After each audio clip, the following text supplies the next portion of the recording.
Anthony, you ready? Yeah. Welcome everyone to the Township Council meeting Monday, June 23rd, 2025. This meeting is now called to order. Councilman Murphy, please lead us in the salute to the flag. Pledge allegiance to the flag of the United States of America and to the republic for which it stands, one nation, under God, indivisible, with liberty and justice for all. Thank you. You may be seated. Madam Clerk, please read the statement of public notice.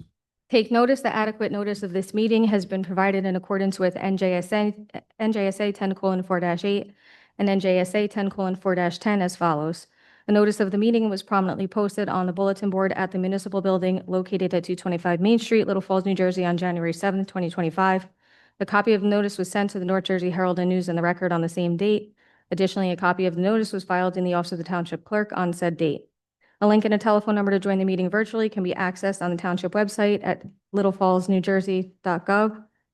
Electronic provisions have been established for the public to participate during the public comment portion of the meeting.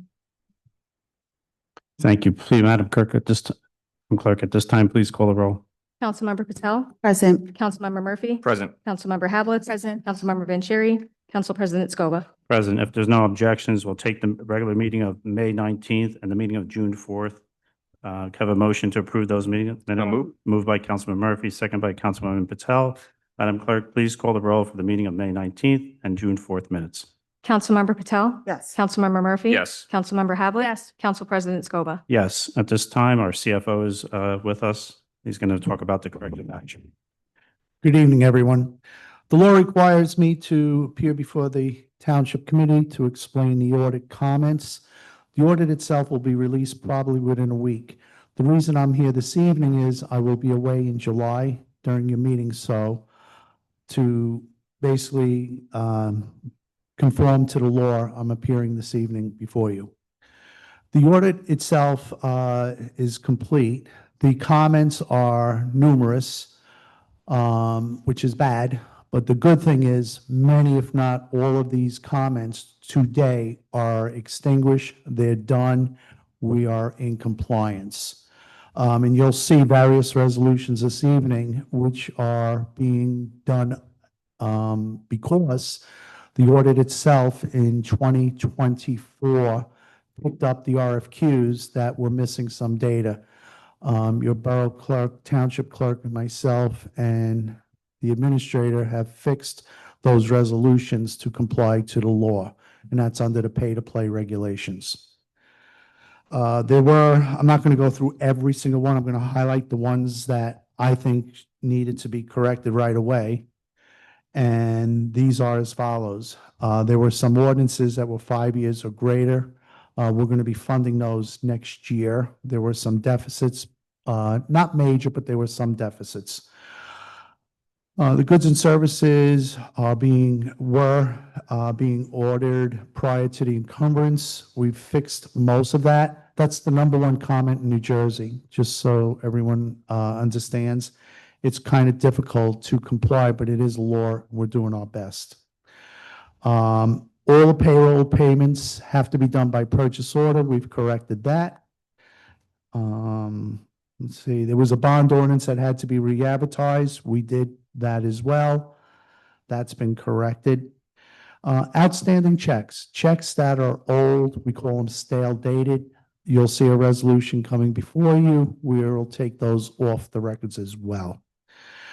The prior year into funds was substantial, and those are going to be reviewed by myself by November, December, and they will be liquidated this year. Awarding resolutions did not contain not to exceed. That's what you're seeing this evening. We fixed that for the professionals.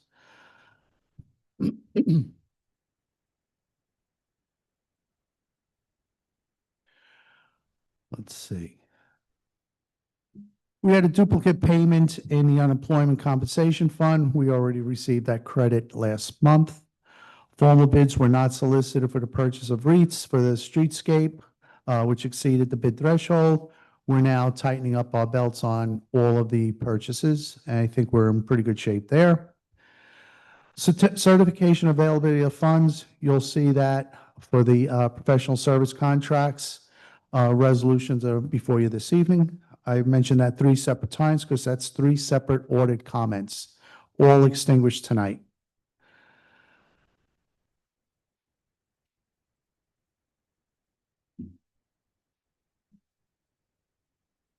We had some issues in payroll that have been corrected. We had a couple of health benefit deductions were not calculated properly last year. They are corrected this year. Let's see.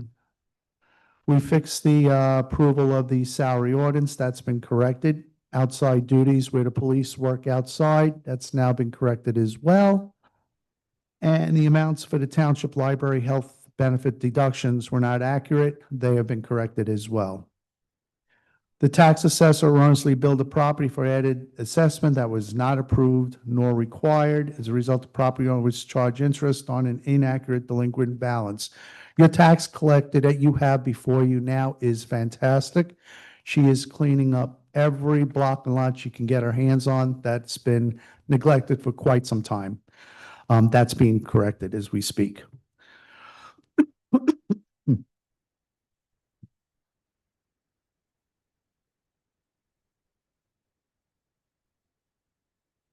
The municipal court normal procedure. There were some outstanding checks, tickets that were eligible to be written off. They're being done as we speak as well. That is the audit comments that I wanted to go over with you. Anyone has any questions? I'm here almost every day. Please call me. You have my cell phone. I will be happy to discuss anything, whether it's the audit or anything to do with fiscal operations here. I'm available basically 24/7. Thank you. Are there any questions from the council concerning the CFO's report?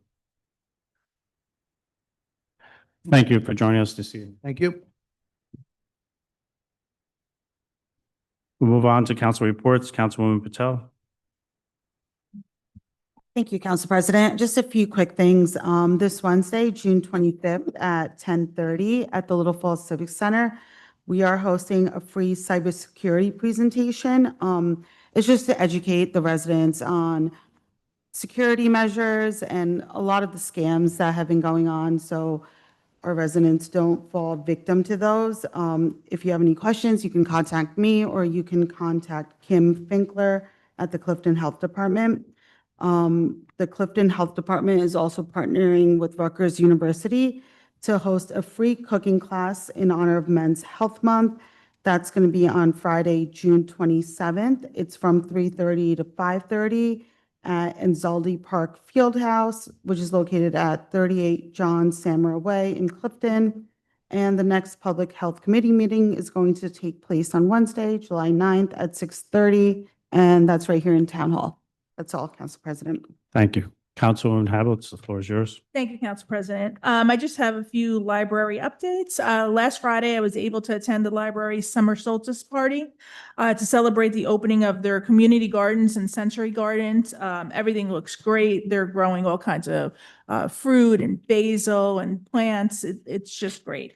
It was a very nice turnout. They had food and games provided from the grant monies for our guests.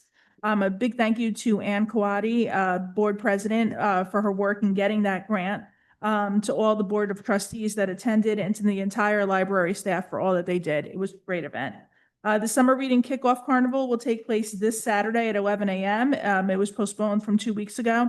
There'll be a petting zoo, carnival games, etc., to kick off the children's summer reading program. The farmers market is going well. Despite the rainy morning this week, it still was well attended. We have a lot of great vendors. We actually had Cousins Maine lobster truck again this week. That's always a fan favorite. This week coming, we will have Mike and Mike from Your Mom's Hot for some acoustic music. And we have another packed market. And then lastly, the ABC will start their summer concert series this Thursday at 6:30. The series will continue through August. That's all I have. Thank you. Thank you, Councilwoman Havelitz. Councilman Murphy.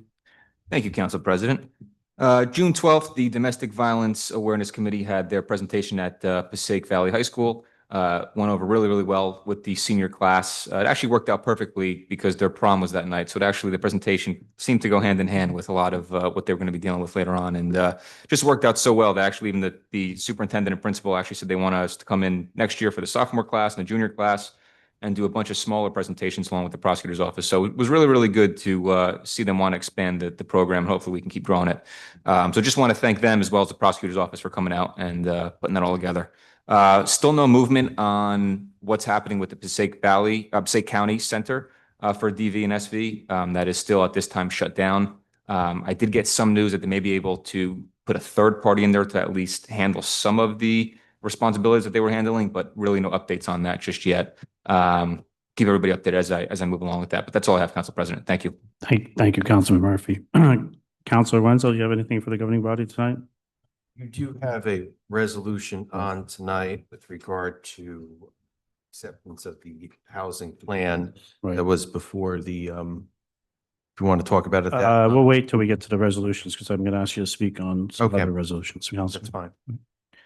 Thank you. Can I have a motion to open the meeting to the public for agenda items? So So moved. Moved by Councilman Hablitz, second by Councilman Murphy. This is a voice vote. All those in favor? Aye. All those opposed? The motion carries. Madam Clerk? Anyone wishing to address the Township Council may do so through the Council President. It is preferred if you give your name and address for the record. Comments are to be limited to 3 minutes. However, if appropriate, you may be granted additional time in the sole discretion of the Council President.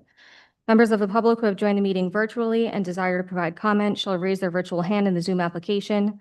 The meeting moderator will cue the members of the public that wish to provide comment, and the Council President will recognize them in order. Members of the public who have joined the meeting by calling in must press *6 to mute and unmute themselves and *9 to raise their hand. Members of the public who have joined the meeting via the Zoom application must click the reactions icon and then the raise hand icon. Once the process is complete, we will return to the regular order of business. Thank you, Madam Clerk. The floor is now open. Seeing no one come before us in our council chambers or in the chat, can I have a motion to close the public? So moved. Moved by Councilman Murphy, second by Councilwoman Patel. All those in favor? Aye. All those opposed? Motion carries. Can we talk about the consent resolutions before we approve them, Counselor? Or do we have to first approve and then discuss? No, you can, now that you've Okay, moved out of a public session, we Okay, can have a discussion on the matters for Right. the consent agenda. I'm assuming okay, yeah, one of those is the housing plan. correct. Okay, so let's move forward on the consent agenda. Resolution A and B are overpayment on taxes. I don't think the council has any questions to those, but if you do, we can bring them forth. Madam Clerk, why is resolution C through R coming before this governing body? So as the CFO was explaining, this is just a housekeeping item as required by our auditors. The resolutions that we approved previously this year for these appointments did not include a not to exceed amount and also a certification of funds along with where the account where the money is coming from. So our auditors are requiring us to amend the resolutions to include those items. I'm sorry, that's resolutions C through P for the record. Right. Councilman Hablitz, resolution Q and R, would you like to discuss this before the governing body, please? Actually, Is it, am I right? P and Q. I'm sorry, P and So Q. the other one. What I- PQs? I apologize. P and Q, thank you. Q. Thank you for the correction. Thank you. This is just an authorization for the township to meet the required match for the grants. We already have been approved for the grants through New Jersey DP for Amity and Duvafield. We've received multiple grants for both. So this is the matches that they're asking for. We though do have both projects have matching funding that will be offset by our NJDCA LRIG grant, which is Local Recreation Improvement Grant. We have 2 of those. We also have Passaic County Open Space money that we will be using for Amity, and Little Falls open space money. That is money that we've collected over the years through our open space local tax that we'll be using, which should offset the cost. As we move forward with these projects, first will be Duva and then Amity as we move forward. If additional grant money is required to cover some of the monies, we will continue to apply for grants. So we're not anticipating much or any monies to come from the town coffers for these 2 projects? Not much or we'll say not much for now. Hopefully not any, but we'll say not much for now. Okay, thank you. You're welcome.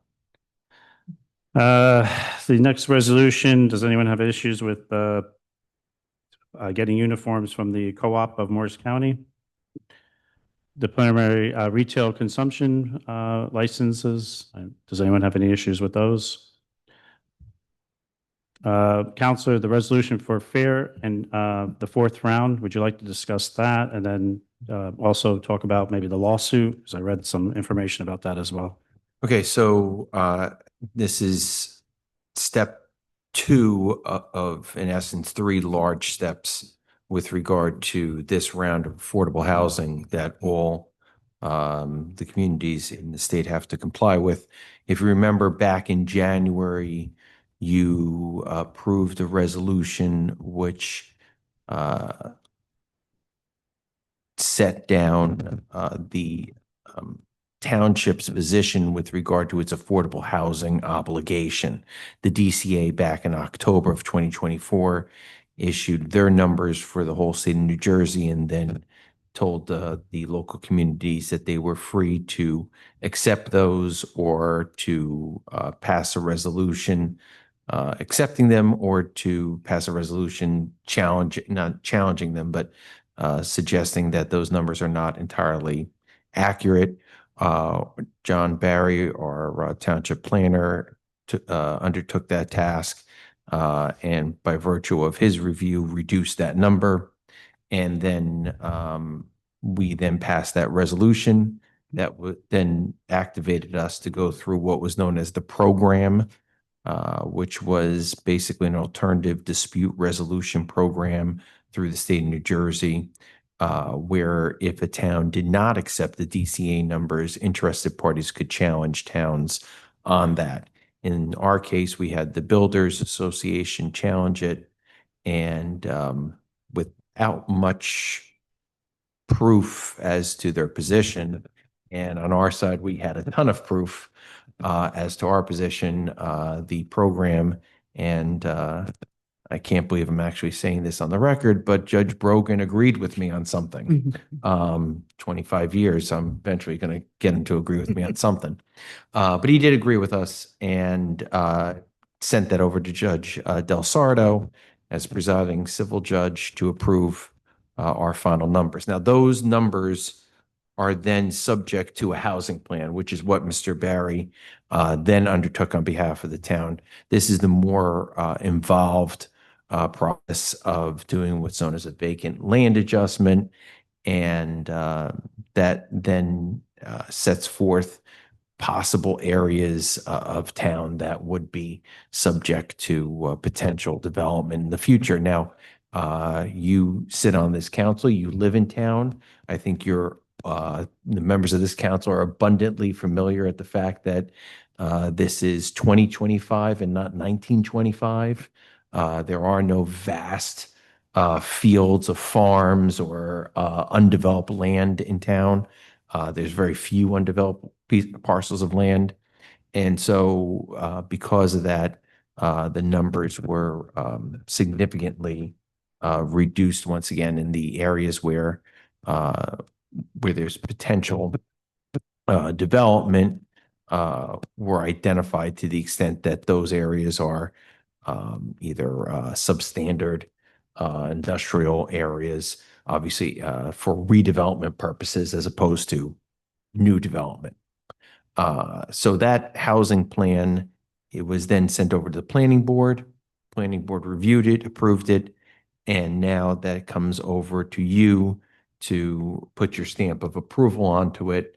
And once that's done, I then submit that once again to the court to show our compliance, because everybody has to do it by June 30. So that is the second step. The third step is really where the rubber meets the road, so to speak, at the end of the day. That's the next step would be at the end of the year, where ordinances would be enacted relative to zoning to incentivize development of certain areas. You did this in the prior round, third round. There were some ordinances passed which made overlays for certain areas for potential residential development. We're not at that stage yet. All this did, the best way to describe the housing and spending plan is basically to reaffirm the township's commitment to the development of affordable housing, but also at the same point to recognize that this is not a community which is free and available, tons of space for somebody to develop. This is already a built-out community. Now, the council president brought up the lawsuit. The lawsuit continues. This is the lawsuit that we agreed to become a part of back in, I believe, back in December. This is really being spearheaded by Montvale.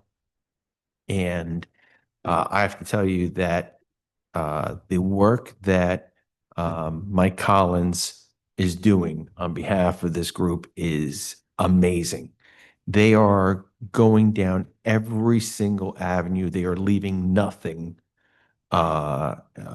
behind. They have fought in front of Judge Logie down in Mercer County on issues involving the AOC's implementation of the program. They weren't successful in that, but they did bring up a number of valid points about the inconsistencies of that program, fought on the issues with regard to the actual act, the Fair Housing Act, and as well as to the regulations that have been enacted by the DCA to suggest that those regulations were not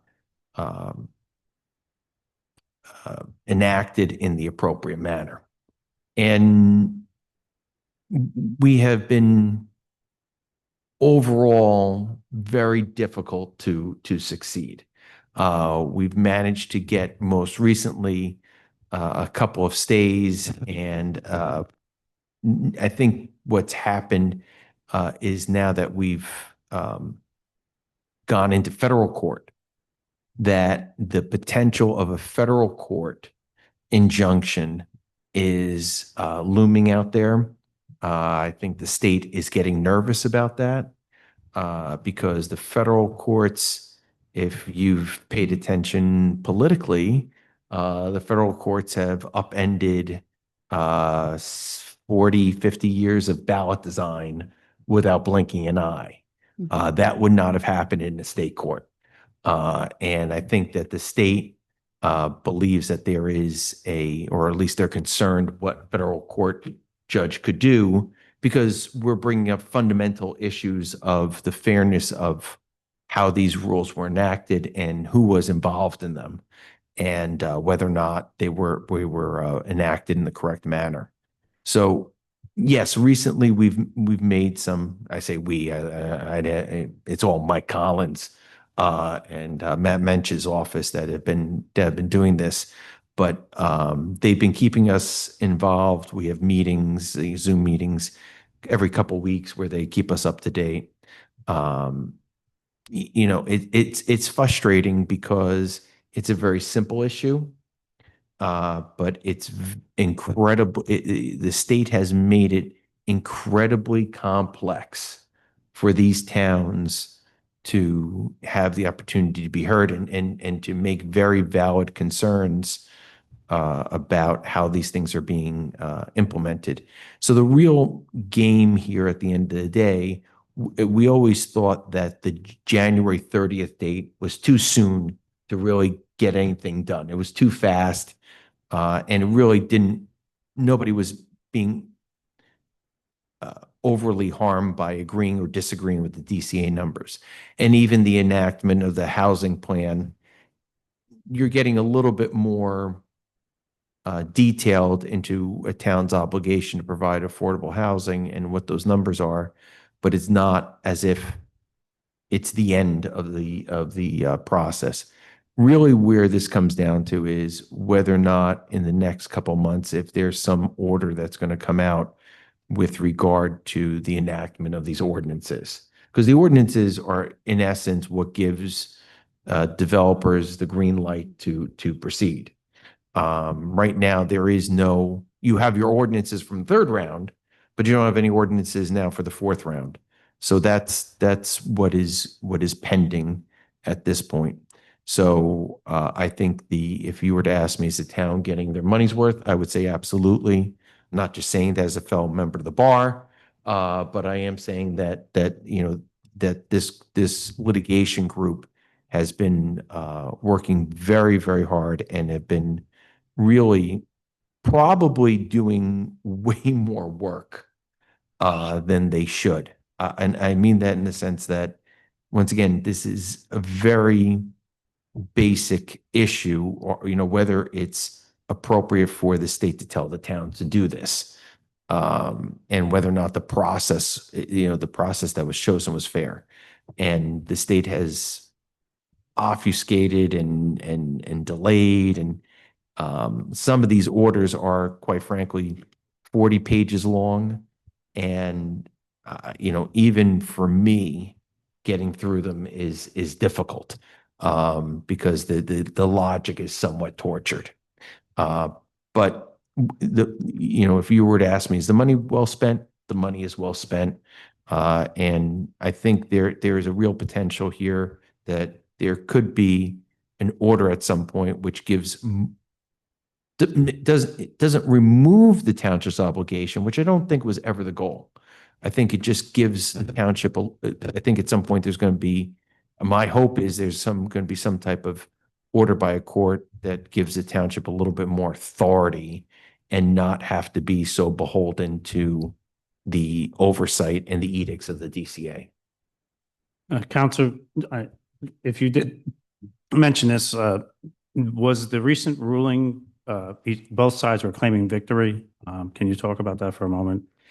Yeah, so basically at the end of the day, that ruling has, to my knowledge, and once again, it was kind of an arcane ruling at the end of the day, but it gave a degree of daylight in the sense that that Judge Logie had agreed to grant a partial injunction, which would allow which gave us the avenue to continue to bring the issue to light. The state was trying to basically, for lack of a better term, turn off the spigot of litigation. And if it was successful, we would have been, arguably at that point, we would have only been left with the federal court action, which the group does feel strongly about, but we don't want to lose out on the state court action. So by getting the daylight that we did with the state court action, allows us to continue to make those arguments and have the judge be open to it. And I have to tell you, to some degree, and I hate to put it this way, but it's my perception of this, I think that Mike and his team have managed to kind of wear down Judge Logie in the sense, and Judge Logie is very good, and I think he's trying to be fair, and he's trying to do a good job, and he has a good reputation. But I think at the end of the day, the state is getting deference on this. And that's what we've been dealing with from day one, is that basically every decision has been peppered with the language of the state's of the deference given to the state. And obviously the overriding concerns that affordable housing is an obligation in this state. But once again, I think that Mike and his team have done a very good job of clarifying, I should say, that this is not about not providing affordable housing. This is about the towns having autonomy to do what they need to do and they think is right for their town as to that. So, the fact is that the daylight is there and we continue to fight. Thank you, Counselor.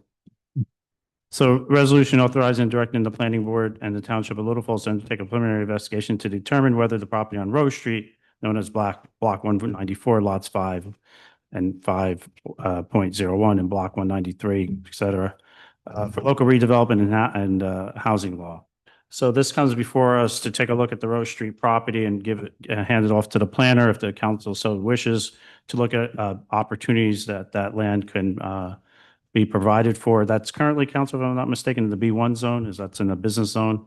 I would imagine it'd be what? B3. B3, I'm sorry. B3. Thank you. Thank you for clarification. If you're missing it out on your That's in bingo card. B3. It's in the B3 zone. So, well, if the council so wish to pass this, the planner will take a look at opportunities. This does have its challenges, this parcel of land. Much of it is is wetlands. It also currently has a stream that comes through that area. But however, maybe the planner can see some business opportunities that could come before us. Council, explain the process of if the council adopts this, what happens? It comes before council, does it go before the planning board? Does it goes over to our planner, then does it go to the planning board? Explain the processes. Okay, so this is a two-step process. So this is step one. Step one of the process is designating an area in need of redevelopment. So what this is the council authorizes the planning board to retain the planner to undertake a study known as an area in need designation. So under the local housing and redevelopment law, there are certain standards, statutory standards, that any parcel of land has to meet in order to be declared as an area in need of redevelopment. And from my recollection, I think there's 12. There may be 13 now because they added one. But basically, there is a series of designations going along the lines of the property basically being in disuse, or in there's a safety concern or some other type of situation where the property has basically remained fallow. And the planner would look at it, determine whether or not the property meets one of those criteria, and then prepare a report to the planning board to indicate to them, I've looked at the property, I've determined whatever statutory criteria this falls in, and therefore it can be named as an area in need of redevelopment. The planning board would then approve the report, send it back to council for council to then approve it on their end. Once that's done, then the next step is to develop what's known as a redevelopment plan. And the redevelopment plan would be initiated by the council to the planning board to once again retain the planner to look into what the plan for that site could be. And this goes to council president's point about whether or not there should be any type of zoning changes or other amendments to the ordinance affecting that site to make it more palatable for potential development in the future. And as Council President said, these are parcels of land which are not only have some environmental constraints, but also don't have, even though they're in the B3 zone, they're not really directly connected to anything. They sit behind or sort of to the side of the ShopRite parking lot. So there's not an actual through road, even though it's on there as a paper street, there's not an actual road through to those lots. So it has a number of not only environmental constraints, but physical constraints. And that would be up to the planner to determine when he develops a redevelopment plan based off of that, what is the appropriate uses and zoning requirements for that site. So going back to the council president's point, it is a ping pong effect where you are sending, in this first resolution, you are sending the authorization to the planning board to tell them they can retain the planner to look into this as an area in need of development, area in need of redevelopment.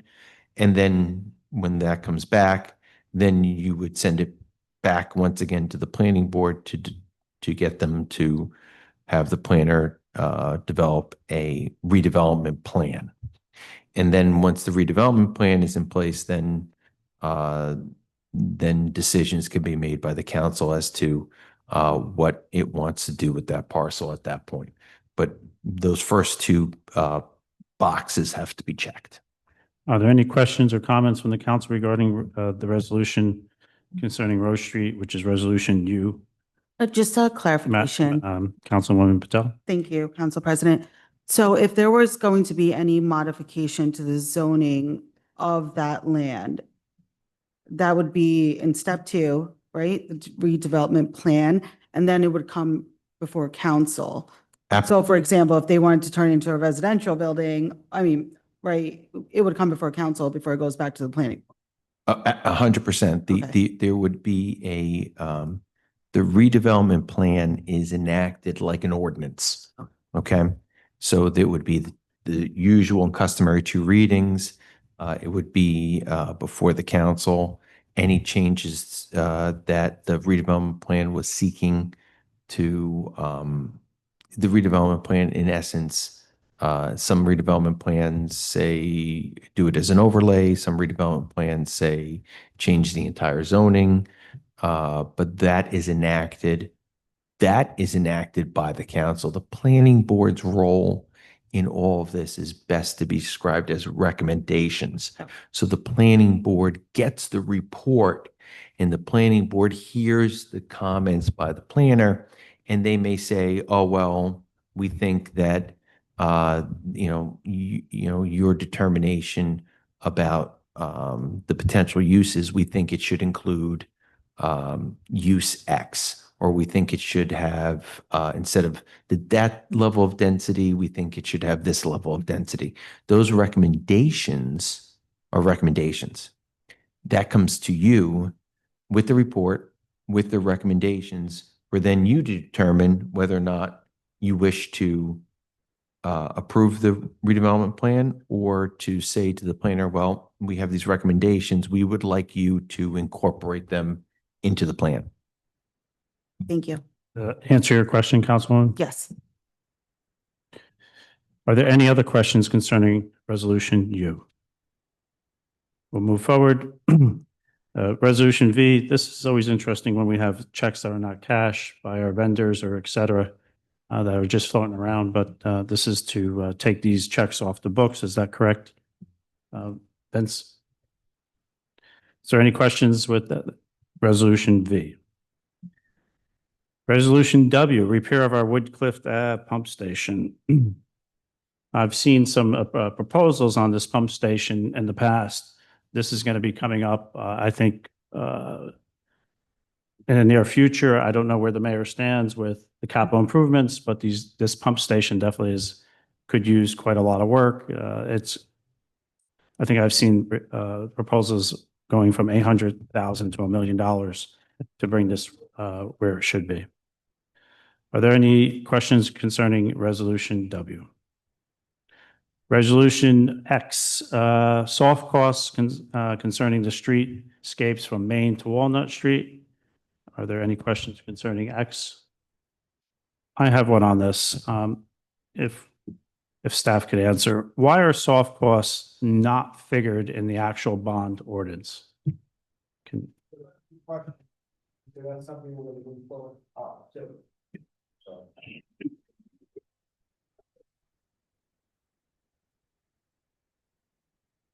For whatever reason, CP, that was something that wasn't formulated as we went forward. So that's something that we're correcting now. Right. So moving forward, when we do these projects, I see the engineers will give us the estimates for soft costs, and soft costs are, for lay terms sake, out-of-pocket expenses, correct? That would be engineering fees or any other fees that come up that is subsequent to the actual construction, but not the actual construction. Okay. All the supporting information or services that go into that. Right. So if we included that in the bond ordinance, then it's not going to be coming out of it come out of township coffers, but over a period of time instead of coming out That's correct.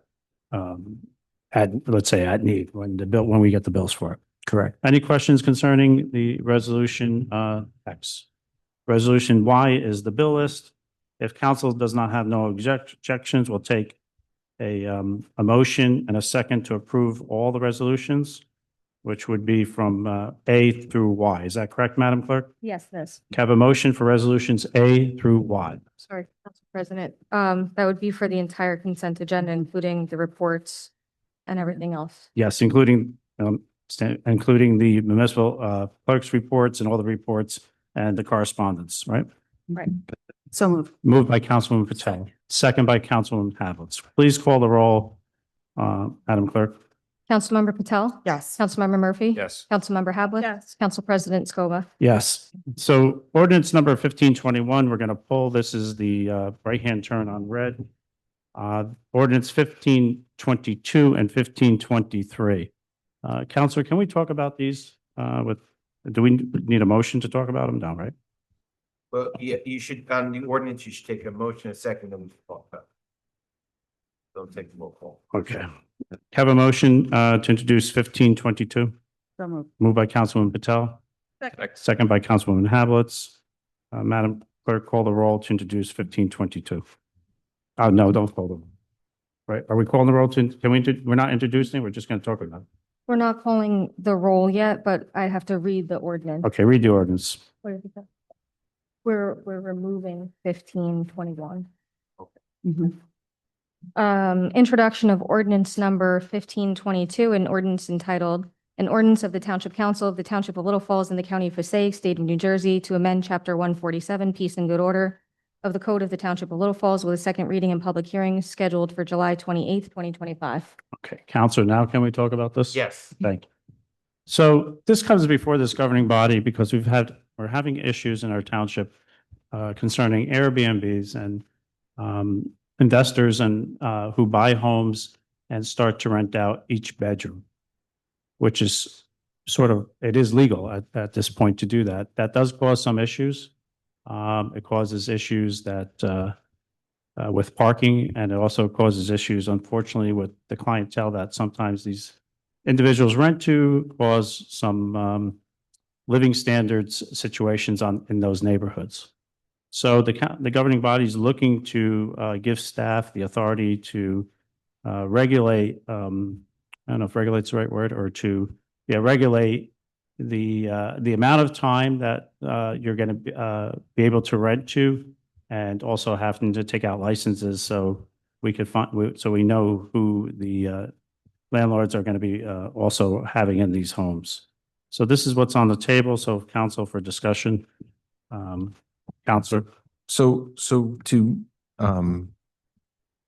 give a little more meat on the bones to what the council president was talking about, 1522 and 1523 work in tandem. 1522 is an amendment to Chapter 147 that has to refer back to Chapter 37. Chapter 37 is really where most of the change is. Basically, what you don't have now and what 1523 in combination with 1522 does is it enacts a registration system. And this is important because right now you don't have that. And this is one of the best ways for the town to have the ability to enforce its rules and regulations. If you don't have these individuals being having to get a registration and provide the information, your code enforcement, your subcodes are working. I don't want to say that they're working in ignorance, but they don't, if you don't have the registration, you don't know. And the point of the registration is for these people to register and to identify that they have tenants, identify the nature of the tenancy, and therefore there is a system by which your code enforcement, your health department, your subcodes can all look to and use as a database for when they're looking to enforce, and also for those people who don't do it, right? Because if people are not registering, the failure to register is also a violation. So we want people to register. Now, unfortunately, with these type of situations, you got to cast a wide net, and you got to be including registrations, which would be those where you have shorter term, I should say shorter term, not short term, shorter term rentals than a year, but also annual rentals. Because if you don't do that, you're going to miss out on somebody. However, what we have built into the ordinance is that there would be a relatively benign application of low fee, and that there would have to be an annual registration, but that if the tenant remains the same and there's no substantial changes to the unit, where there's been, if they went to a zoning approval and they got extra bedrooms or extra bathrooms or changed anything like that, they would not have to pay another fee. They would just have to say it's the same tenant going forward. So if they've had the same tenant for 5 years, they would only pay the one fee, and they would, every year they would just say, I still have the same tenant. And by the way, anytime there's a turnover in tenant, there's a dozen laws that landlords have to abide by these days that they didn't have to abide by years ago. Certain things like the lead paint, that they have to have comply with the Fair Housing Act and things like that. So there's already a regulatory scheme in place, but those things are state level. This is something that we have at our level to control what the council president has said is a growing concern in town. And we've also identified that, rentals of less than 30 days are not preferred. Now, in further conversation with code enforcement, we may have another ordinance that puts, once again, a little bit more meat on the bones, so to speak, with controlling short-term rentals with regard to number of persons in a bedroom, and parking spaces and things like that. Right, you have to be very careful when we craft that, because your zoning ordinances have certain controls as to who is how a home can be built, how many parking spaces they have. So we don't want to violate any of that, right? We're not looking to rewrite the zoning code, but we do want to make sure that these homes, and I think the council president would agree with me on this, that the main concern by the town is the overuse and the abuse of these homes, and quite honestly, the effect on the neighbors. I know the council president does, the mayor does, township administration does, and I'm sure you as council members do get calls from various people about these concerns. So it's something that obviously we, the township, like every other, this is not unique to Little Falls, as you could guess. In some towns, it's worse than others. Obviously, the shore towns have been dealing with this for many, many years and tried to deal with it appropriately. But but up around in the non-traditional resort communities now, towns like Little Falls are dealing with these issues about the use and abuse of these properties. So that's what we're looking to control. So 1522 and 1523 are a step in that direction. They're in working with Mr. Di Maria, we may have another ordinance to further shore up our position on short-term rentals. Are there questions or comments from the dais regarding this? Councilman Patel, you have Councilman Havelitz, Councilman Murphy. So is this just for short-term rentals or this is going for anybody renting? I'm sorry, Go Council ahead, President. through the floor. Yes, in order to capture, you can, let me put it this way, if I can, we cannot enact an ordinance which is specifically targeted towards short-term rentals because that, there was an attempt many years ago.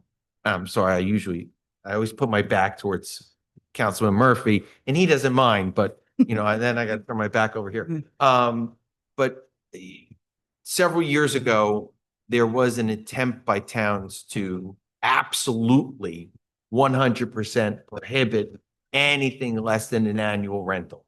That was found unconstitutional. Okay. Because the court said there has to be free movement of people. And if you want to live in certain circumstances for a shorter term, that's not something that towns can absolutely prohibit. Now, the less than 30 days is different because you are you're allowing the month-to-month tenancy, which is usual and customary when somebody leaves a lease and they're on a month-to-month tenancy. You're in the clear with that. So this is something to cover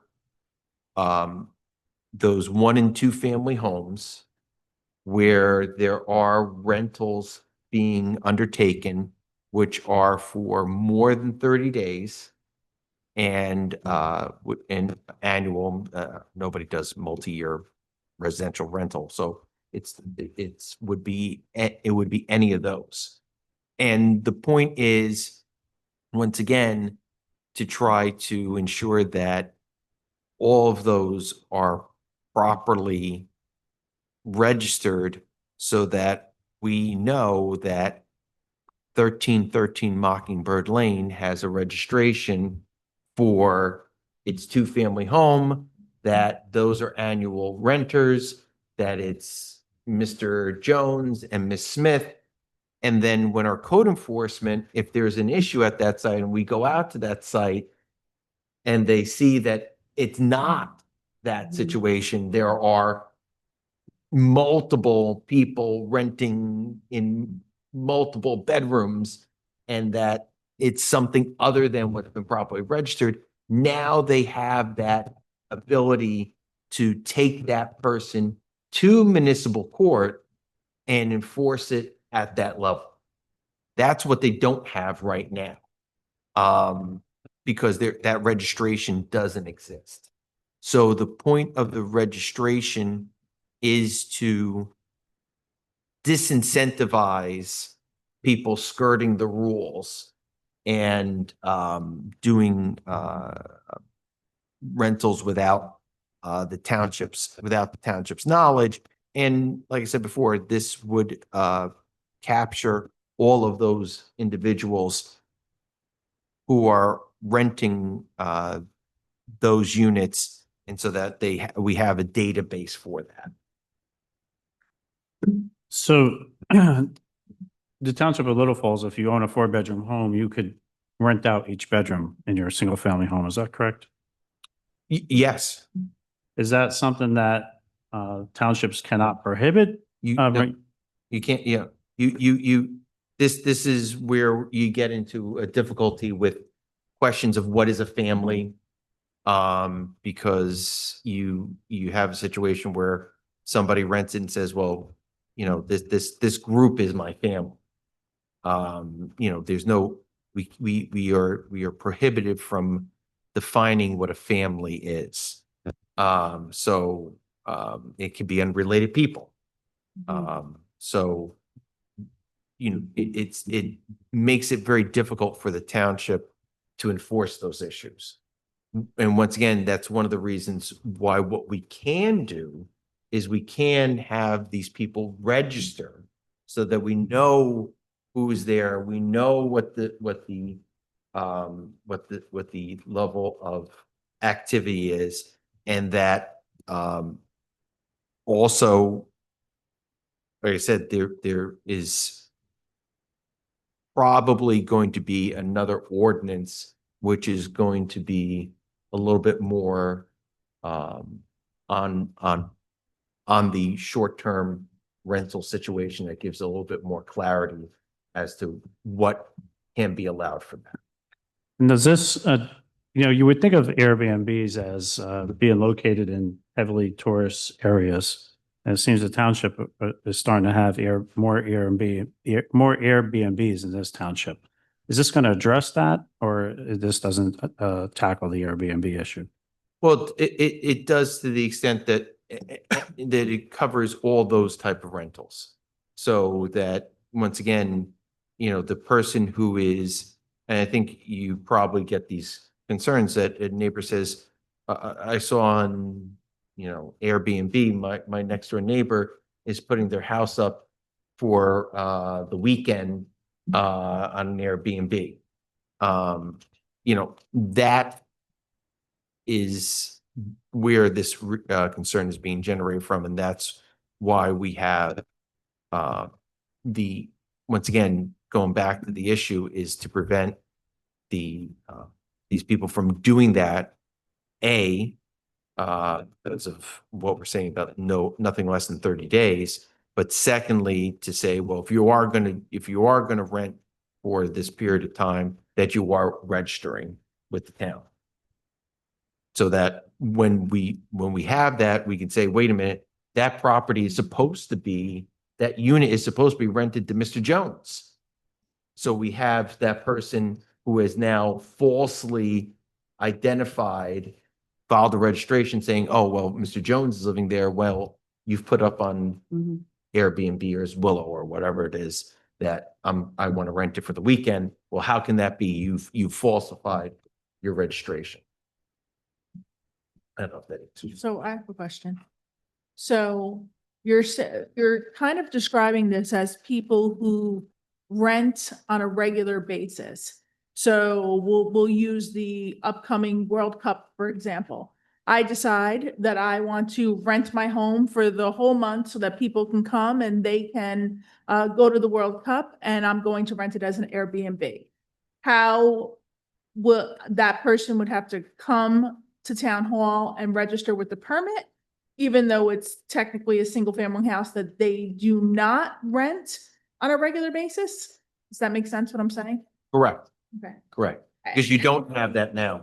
To enforce that, besides somebody saying, oh, hey, my neighbor Christine, she's put her house up on Airbnb. I mean.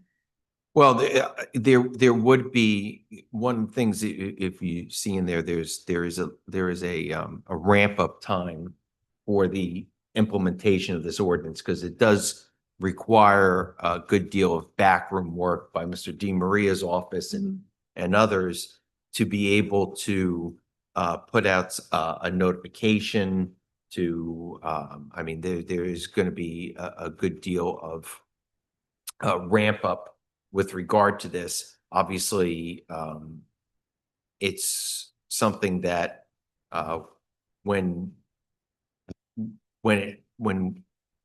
if under that set of circumstances found out, that person would obviously be told that there is a requirement to register. They probably would be given the opportunity to register, get it registered, and then proceed from there.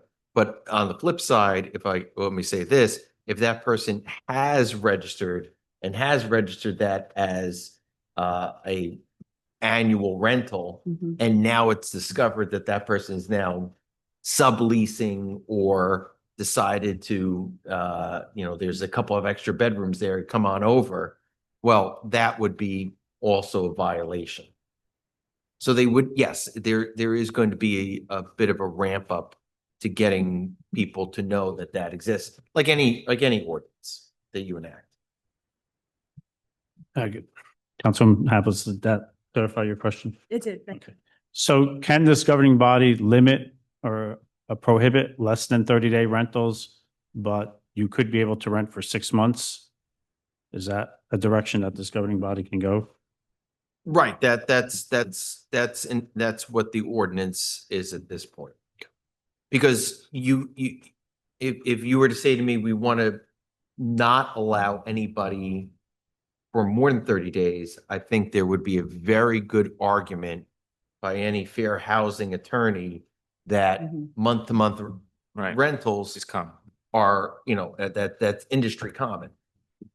Because otherwise, when somebody goes off a lease, they're violating the law, which, that would supersede anything you could do as an Right. ordinance. Right. And, but I think this governing body wants to go in a direction of taking a hard look at short-term rentals and the issues that they cause, not those individuals that own homes that rent for a year or have the same tenant for 5-6 years. And after that tenant leaves, they get a new tenant, or having a tenant for a year or two, and then that tenant goes month to month because the landlord and the owner of that establishment feels comfortable with that tenant and they're okay going month to month, right? There's no law that says you can't go month to month. So they've been with you. So it's kind of a handshake deal and it works out, right? So are there any other questions or comments that the council would like to ask the counselor or that we should be looking at before we come back? Before I come back to the council with another draft, when I meet with the mayor and staff over this. So Counselor, just to clarify, Council, we're basically fully outlawing short-term rentals under 30 days with no exception to that law, right? Correct. That is built in. Right. That is built into this.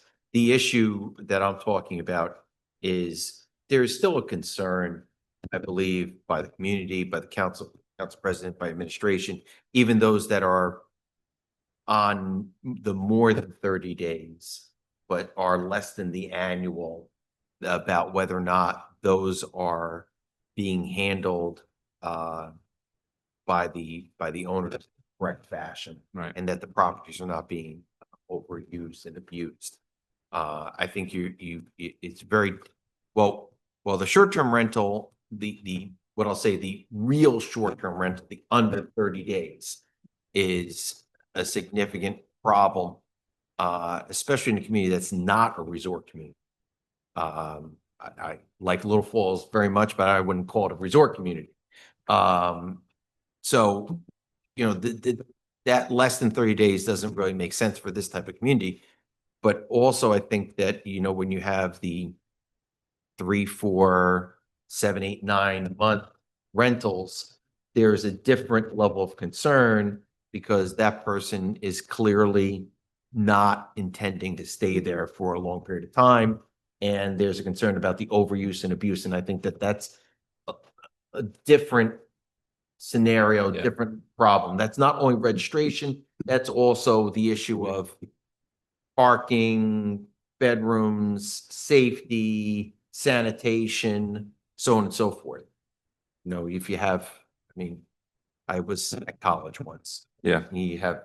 That's a concern. That's what I was going to. Yeah, you have. We see a lot of fraternity and sorority houses. Yeah, you have 40 guys in a house that has one bathroom. Right. Excuse me, counselor. Why is it always guys? No. I don't understand that terminology. No, It's always the men. Well, I'm sorry. I'm sorry. I would never do I'm that. sorry. Bathrooms are very. With all due respect to my female colleagues on this dais, I'm just, 40 random persons. Yeah, there you go. Okay. All right. Well, we'll be coming back to council with a revision on this. I think this was a very good discussion. Hopefully, maybe at the next meeting, we'll have a more solidified ordinance that we'll be able to entertain. You roll call Oh, roll call to, even though we're not voting on it? you don't want to introduce it tonight, Council President? No, Okay. no. Then for the record, 1522 and 1523 will be held off, and we'll look to reintroduce those. Have a motion to open the meeting to the public for general matters. So move. Moved by Councilman Second. Murphy, second by Councilwoman Havelitz. There's a voice vote. All those in favor? Aye. All those opposed? Motion carries. Madam Clerk. Anyone wishing to address the Township Council may do so through the Council President. It is preferred if you give your name and address for the record. Comments are to be limited to 3 minutes. However, if appropriate, you may be granted additional time in the sole discretion of the Council President. Members of the public who have joined the meeting virtually and desire to provide comment shall raise their virtual hand in the Zoom application. The meeting moderator will cue the members of the public that wish to provide comment, and the council president will recognize them in order. Members of the public who have joined the meeting by calling in must press *6 to mute and unmute themselves and *9 to raise their hand. Members of the public who have joined the meeting via the Zoom application must click the reactions icon and then the raise hand icon. Once the process is complete, we will return to the regular order of business. Thank you, Madam Clerk. Is there anyone wishing to come before us? Mr. Vedri, do you want to say anything? I see you on the chat. I guess not. Have a motion to close the public? So moved. Moved by Councilwoman Patel, Second. second by Councilwoman Havelitz. All those in favor? Aye. Aye. All those opposed, motion carries. I want to thank Vince Catrone and our Madam Clerk for helping me, assist me with this meeting tonight. Thank you for your endeavors. Have a motion to adjourn this meeting. So moved. Moved by Councilman Patel, second by Councilman Murphy. All those in favor? Aye. All those opposed, motion carries. Meeting is now closed.